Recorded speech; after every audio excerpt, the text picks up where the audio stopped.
क्या रक्षाबंधन 2 दिन पाएगा या सिर्फ़ 1 ही दिन है?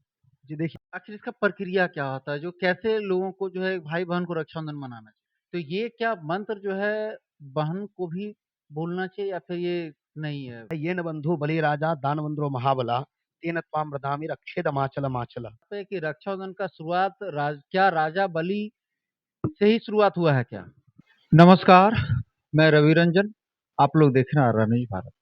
आप लोगों को जैसे पता हो कि कल रक्षाबंधन है और आज के समय में कोई भी पर्व त्योहार हो, जो है लोगों के दिमाग में ये बैठा रहता है कि जो है कब होगा या तो फिर ये क्या 2 दिन फिर पुनः पाया गया है? तो इन सारे सवालों का जवाब जो है आज हमारे साथ आशीष पांडे जी हैं, उनसे हम लोग जानेंगे और ये भी जानेंगे कि रक्षाबंधन आखिर क्यों मनाते हैं? इसमें जो है क्या-क्या होता है? इसके क्या परंपराएँ हैं? ये कब से हम लोग मनाते आ रहे हैं? और आप सबों को पता है और आप लोग जानते होंगे कि पंडित जी लोग जब रक्षा सूत्र बाँधते हैं तो उसमें एक मंत्र बोलते हैं। तो वो क्या मंत्र जब भाई-बहन रक्षाबंधन का त्योहार मनाते हो, क्या बहना को भी भाई के कलाई में रक्षा सूत्र बाँधते समय क्या मंत्र बोलना चाहिए? उन्हीं सारे सवालों का जवाब आज हम लोग आशीष पांडे जी से लेंगे। तो सबसे पहले पंडित जी आपका आर.आर. न्यूज़ भारत में स्वागत है। बहुत-बहुत धन्यवाद। तो सबसे पहले लोगों के साथ जो ये परेशानी है कि ये क्या रक्षाबंधन 2 दिन पाएगा या सिर्फ़ 1 ही दिन है? जी देखिए, क्या कहा जाता है कि अभी रक्षाबंधन जो है, वह एक ही दिन पाया गया है। पूर्णिमा हालाँकि आज 2 बज कर के 12 मिनट के बाद पूर्णिमा पड़ जा रही है। उसके तो साथ कौन 2 बज कर के अभी दोपहर या फिर रात्रि में? दोपहर 2 बज कर के 12 मिनट में पूर्णिमा पड़ रही है। तत्पश्चात पूर्णिमा जब पड़ रही है, तो यह उदय में नहीं पड़ रही है। हुँ। तो हम लोग उदय को मानते हैं। तो 9 अगस्त को आपका रात्रि 1 बज कर के 12 मिनट 18 मिनट में भद्रा समाप्त हो रही है। हुँ। आज 8 अगस्त को 2 बज कर के 12 मिनट में भद्रा पड़ रही है पूर्णिमा के साथ ही तथा रात्रि 1 बज कर के 18 मिनट में भद्रा समाप्त हो रही है और सूर्योदय मेरा जो हो रहा है 5 बज के 47 मिनट में हो रहा है। तो सूर्योदय को लेकर के उदय को अस्त मानते हैं हम लोग। तो उस बीच में 5 बज के 47 मिनट के बाद रक्षाबंधन प्रारंभ होगा और 1 बज के 47 मिनट तक आपका चलेगा। मतलब दोपहर दोपहर 1 बज कर के 47 मिनट तक आप अ, रक्षाबंधन मना सकते मना हैं। सकते हैं। आखिर इसका प्रक्रिया क्या होता है? जो कैसे लोगों को जो है भाई-बहन को रक्षाबंधन मनाना चाहिए? देखिए सर्वप्रथम कहा गया है कि रक्षाबंधन का शुरुआत कहाँ से हुआ? नहीं, अभी मैं आपसे ये पूछ रहा हूँ पंडित जी कि जो है भाई-बहन के बीच में रक्षाबंधन तो वो कैसे मनाया जाता है? देखिए उसका ये है कि आप पहले तो सर्वप्रथम आप स्नान ध्यान करें। अगर आप समय देख रहे हैं कि मेरा ब्रह्म मुहूर्त है, ब्रह्म मुहूर्त में स्नान कर सकते हैं तो अति उत्तम है। दोनों भाई-बहन स्नान करके बैठें। उसके बाद क्या है कि रेशम का धागा आजकल मार्केट में बहुत सारे ऐसे हैं कि प्लास्टिक की भी राखी आ रही है। लेकिन प्लास्टिक की राखी से क्या होता है, केतु प्रभावित होती है, तो वो नहीं बाँधना चाहिए। रक्षाबंधन रेशम का ही का है, धागा जो है उसी से बाँधना चाहिए। और क्या है कि रेशम का धागा हो, चंदन रखें, अक्षत रखें, रोली रखें, उसके बाद आप दीपक जलाएँ और एक थाली में सजा करके कुछ मीठा मुँह करने के लिए जो बोला जाता है कि हम मीठा मुँह करने से शुभ हमारी मान्यता है। तो क्या है कि उसमें बैठ कर के जो बड़ी बहन है या छोटी बहन है उनको भाई को बिठा करके पहले सर्वप्रथम तिलक लगाना चाहिए। तिलक लगाने के तत्पश्चात अक्षत लगाना चाहिए। अक्षत जब लगाते हैं तो ध्यान रहे कि अक्षत जो है वह टूटा ना हो या पवित्र अक्षत जो है वो अक्षत लगा करके आप तिलक लगाएँ, अक्षत लगाएँ, फिर दीपक दिखाएँ। तत्पश्चात राखी हाथ में बाँधें, जो रक्षा सूत्र है हमारा, वह राखी बाँधें। उसके बाद क्या है कि बहन को भाई को चाहिए कि ऐसा प्रतीत होता है कि भाई को चाहिए, उस दिन भाई को बहन जो होती है वो लक्ष्मी के स्वरूप में होती है। भाई जो है बहुत सारे ऐसे देखते होंगे कि भाई जो है वो बहन का पैर छूता है, प्रणाम करते हैं। यही नियम है कि प्रणाम करके आप बहन को उसके बाद क्या है कि उनको कुछ उपहार दिया जाए। आप रक्षा बाँधते हैं उनकी रक्षा करने के लिए। वो आपसे वचन लेते हैं कि भैया आप मेरा सदैव रक्षा करेंगे और भाई यह वरदान देता है या फिर ऐसा वादा करता है कि मैं सदैव आपकी रक्षा करूँगी। और भाई बहन का रक्षा करता है और बहन भाई का रक्षा करता है। तो यही कहा जाता है रक्षाबंधन में। इसमें जैसे आप लोग जो है रक्षा सूत्र बांधते समय मंत्र का उच्चारण करते हैं, जैन बंधु बलिराजा, इसी तरह का मंत्र है, यही मंत्र है जहाँ तक मुझे पता है। तो ये क्या मंत्र जो है बहन को भी बोलना चाहिए या फिर ये नहीं है, देखिए अनिवार्य नहीं है? नहीं, देखिए अनिवार्य, देखिए क्या कहा गया है कि भक्ति जो है ना वो हृदय से होता है। तो अगर मंत्र किन्हीं को आता है तो बोलना उचित है, कोई दिक्कत नहीं है उसमें। अगर नहीं आता है तो वो मन के भाव से भी अगर बाँध देते हैं तो वो सबसे बड़ी बात है। तो वो मंत्र आप हाँ जी, मंत्र कहा गया है, येन बंधु बलिराजा दानवंद्रो महाबला तेन त्वां वदामि रक्षेदमाचलमाचल। इसका अर्थ होता है कि जिस रक्षा सूत्र से महान जो राजा बलि थे, राजा बलि को बाँधा गया था, उसी रक्षा सूत्र से मैं तुम्हें बाँधती हूँ और यह तुम्हारी रक्षा करेगी। ऐसा करके कि राजा बलि ने जिस प्रकार लक्ष्मी जी की रक्षा की थी, आप मेरा सदैव उस प्रकार रक्षा करें। मतलब यहाँ पे राजा बलि का वर्णन आता है। इसका मतलब कहने का तात्पर्य है कि रक्षाबंधन का शुरुआत क्या राजा बलि से ही शुरुआत हुआ है क्या? देखिए क्या कहा गया, इसके पीछे स्टोरी क्या है? पौराणिक कथाओं के अनुसार क्या है कि राजा जो बलि थे, वह देवता मतलब असुरों के जो राजा हुआ करते थे और उन्होंने देवता से युद्ध करने के तत्पश्चात स्वर्गलोक पर विजय प्राप्त की है और वह अपने कब्जे में स्वर्गलोक को ले लिए। उनका क्या था कि अहंकारी थोड़ा थे राजा। वह दानवीर तो बहुत ज़्यादा थे। वह दान कौन, राजा बलि? हाँ, राजा बलि जो थे वो दानवीर थे और उसके तत्पश्चात क्या थे कि वो अहंकारी थे और उनका मन में बैठ गया कि मेरा जो यह इंद्र का जो सिंहासन है, वह मुझे चाहिए। तो उन्होंने सैकड़ों यज्ञ किया, अनुष्ठान किया।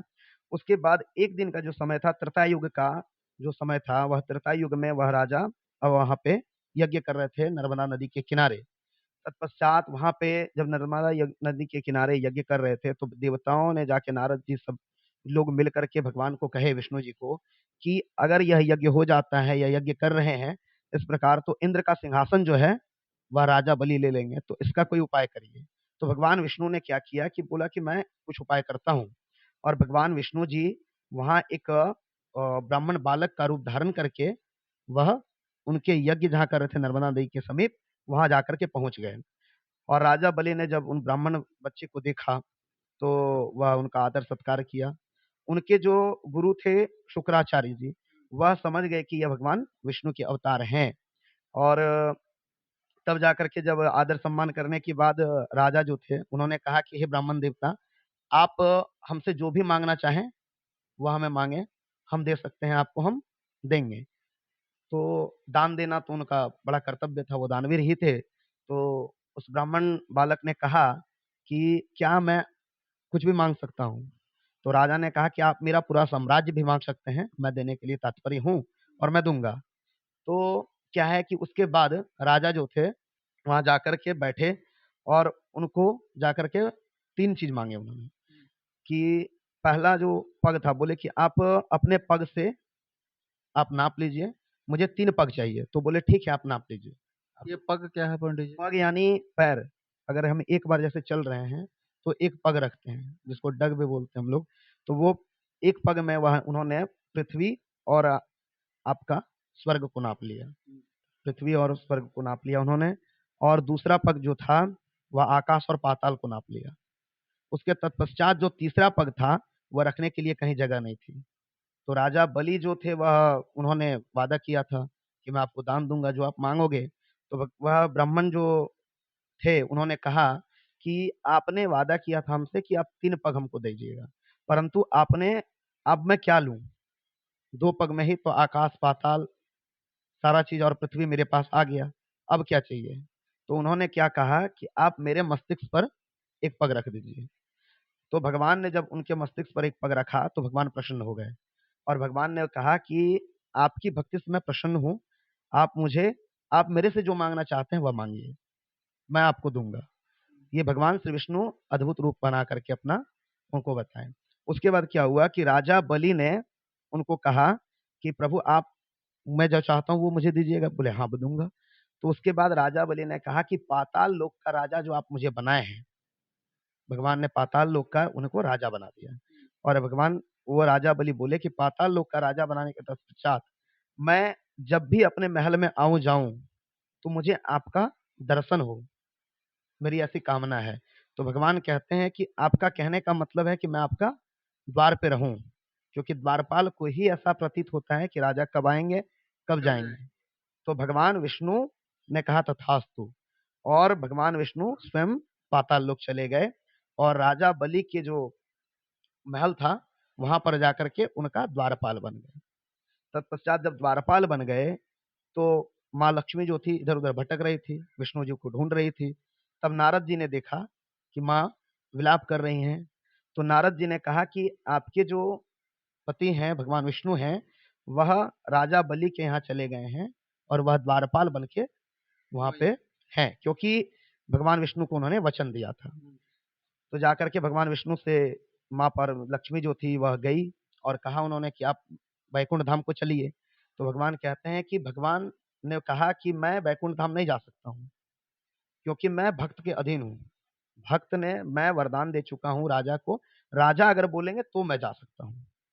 तो उसके बाद क्या हुआ कि लक्ष्मी जी ने एक बालिका का रूप धारण कर राजा बलि के पास गई, और राजा बलि के पास गई तो वह दिन जो था वो पूर्णिमा, श्रावण मास की पूर्णिमा तिथि थी, जिस दिन हम रक्षाबंधन मनाते हैं। तो उस दिन गई और उन्होंने जाकर के कहा कि राजा बलि मैं आपको भाई मानती हूँ, तो आज ऐसा करते हैं ना कि भाई मतलब मानती हूँ आपको मैं, और आज ऐसा दिन है और ऐसा समय है कि मैं आपसे एक चीज मांगना चाहती हूँ कि हम आपकी रक्षा करें, आप हमारी रक्षा करें, भाई बहन एक दूसरे का रक्षा करें, ऐसा संकल्प लेते हैं। तो उन्होंने कहा कि इससे संकल्प तो लेते हैं लेकिन इसका क्या है उपाय, क्या करने से ऐसा होगा। तो माँ के हाथ में एक रेशम का धागा था, तो राजा बलि के हाथ में उन्होंने वो बांध दिया, और राजा बलि के हाथ में बांधने के तत्पश्चात उन्होंने प्रण लिया कि मैं आपकी सदैव रक्षा करूंगी। और राजा बलि ने जब रक्षाबंधन हुआ, जब उन्होंने रक्षा बांधी, उसके बाद माँ लक्ष्मी को उन्होंने वरदान दिया कि आप क्या चाहते हैं, एक उपहार के तौर पे आपको जो चाहिए, आप मेरी बहन हैं, आप हमसे मांगिए मैं दूंगा। उसके बाद माँ लक्ष्मी ने कहा कि मेरी एक कामना है कि आपके महल के जो सामने द्वारपाल है उनसे मेरा विवाह करा दिया जाए। तो राजा बलि ने कहा कि विवाह कराना तो उचित नहीं है, क्योंकि वह परमपिता परमेश्वर हैं, वह भगवान स्वयं विष्णु हैं जो मेरे द्वारपाल हैं। तो यह तो सिर्फ लक्ष्मी जी के है, तो आपका तो हो नहीं सकता है।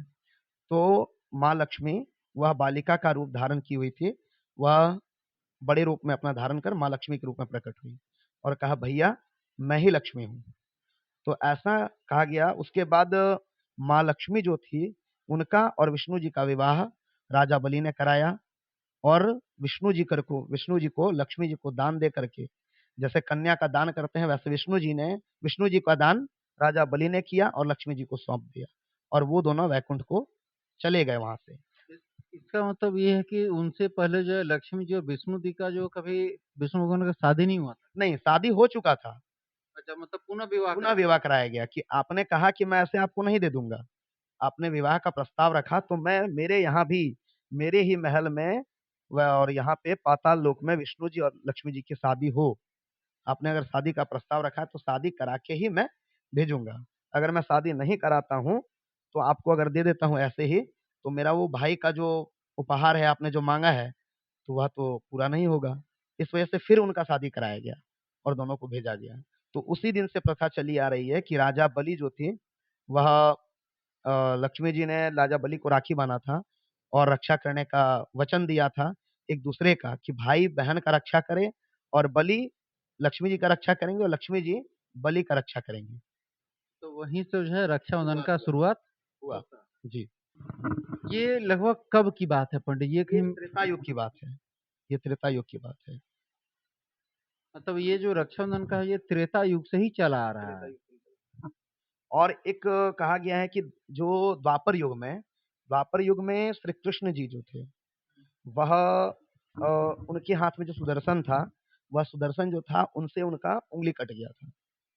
और द्वापर युग में जब सुदर्शन से उंगली कटा तो वहां सब लोग बैठे हुए थे, वहां द्रौपदी भी, राजकुमारी द्रौपदी भी थी, और द्रौपदी थी लेकिन वहां किसी ने उनका, सबने हल्ला किया कि वैद्य को बुलाओ, उपचार कराओ, ये कराओ वो कराओ, परंतु द्रौपदी ने अपना साड़ी फाड़ करके कृष्ण की उंगली में बांधा था वह वस्त्र। उसके बाद श्री कृष्ण जो थे वह उनके प्रति बहुत भावुक हो गए और उनको एक जो राजकुमारी जो थी द्रौपदी, उनको उन्होंने वरदान दिया कि आपने मेरी आज रक्षा की है, तो मैं आपका सदैव रक्षा करूँगा। और महाभारत में जब द्रौपदी का चीरहरण हो रहा था, उस समय जब उनका वस्त्र उतारा जा रहा था, तो उसी कारण भगवान श्री कृष्ण भाई बन करके द्रौपदी की रक्षा करते हैं और वो साड़ी उनको देते ही रहते हैं, जो कि खत्म कभी होता ही नहीं है। मतलब वहाँ पे जो है रक्षाबंधन से ही वहाँ जुड़ा हुआ था हाँ, मतलब। वहाँ वो कथा आपस में जुड़ी हुई है, वो त्रेता युग की है, ये द्वापर युग की है। चलिए बहुत-बहुत धन्यवाद पंडित जी, आप ये तमाम जानकारी देने के लिए। क्योंकि जो है दर्शक लोगों के बीच में यही और सवाल जो है आज की डेट में लोग जो है पंडित जी को ही बदनाम करते हैं कि पंडित जी लोग ही जो 2 दिन करा देते हैं कोई भी त्योहार वगैरह। तो इसमें जो है पंडित जी लोग ही क्यों बदनाम होते हैं? देखिए क्या है कि बदनाम जानकारी अगर रहे, मान लीजिए जैसे आपने अभी कहा, आज तो 2 दिन का नहीं हुआ, क्योंकि भद्रा मेरा समाप्त हो चुका है, रात्रि को हो जाएगा। 1 बजे रात्रि को समाप्त होगा। तो इस पश्चात 5:47 के बाद हम राखी बाँध सकते हैं। आज अगर पूर्णिमा पड़ती और कल रात्रि को समाप्त होता या आज रात्रि को ही समाप्त हो जाता, भद्रा रहता पूरा दिन। आज मतलब मान लीजिए सूर्योदय के समय अगर रहता। मतलब सही वो होता है जो सूर्योदय के साथ शुरू हाँ, होता है। सूर्योदय से ही अस्त को हम लोग मानते हैं, हमारा सनातन धर्म में जो भी है, हम उदय को लेके अस्त को मानते हैं। उदय मेरा अगर है, उस समय तो हम उसी को मानेंगे। अगर पूरा दिन मान लीजिए भद्रा जो अभी समाप्त नहीं हुआ, उदय के समय मान लीजिए कि 8 बजे अगर भद्रा खत्म होता, तो 8 बजे के बाद हम राखी बाँधते। या फिर मान लीजिए रात्रि बेला में अगर भद्रा खत्म होता, किसी कारणवश पूर्णिमा आज रात को 1 बजे पड़ता मान लीजिए, 1 बजे अगर पड़ता है और कल रात को 10 बजे के बाद खत्म होता भद्रा, तो हम 11 बजे रात्रि को राखी बाँधने का आह्वान करते सबको। तो यही कारणवश क्या हो जाता है कि 2 दिन, 3 दिन वगैरह-वगैरह कि आज ये त्योहार है, आज वो त्योहार है। इस वजह से ऐसा सिचुएशन क्रिएट होता है। चलिए बहुत-बहुत धन्यवाद पंडित जी आपका। ये तमाम जानकारी देकर पंडित जी ने जो है आप सबों को बताया कि रक्षाबंधन जो है क्यों मनाया जाता है। रक्षाबंधन कल जो है उसका मनाने का या फिर रक्षा सूत्र बाँधने का सही समय क्या है? उनमें क्या जो है बहना रक्षा सूत्र जो ऐन बंधु बलि राजा जो पंडित जी ने मंत्र बताया वो क्या उच्चारण करना चाहिए या नहीं करना चाहिए? इन तमाम जानकारियों जो है हमारे पंडित जी आशीष पांडे जी ने दिया। बहुत-बहुत धन्यवाद।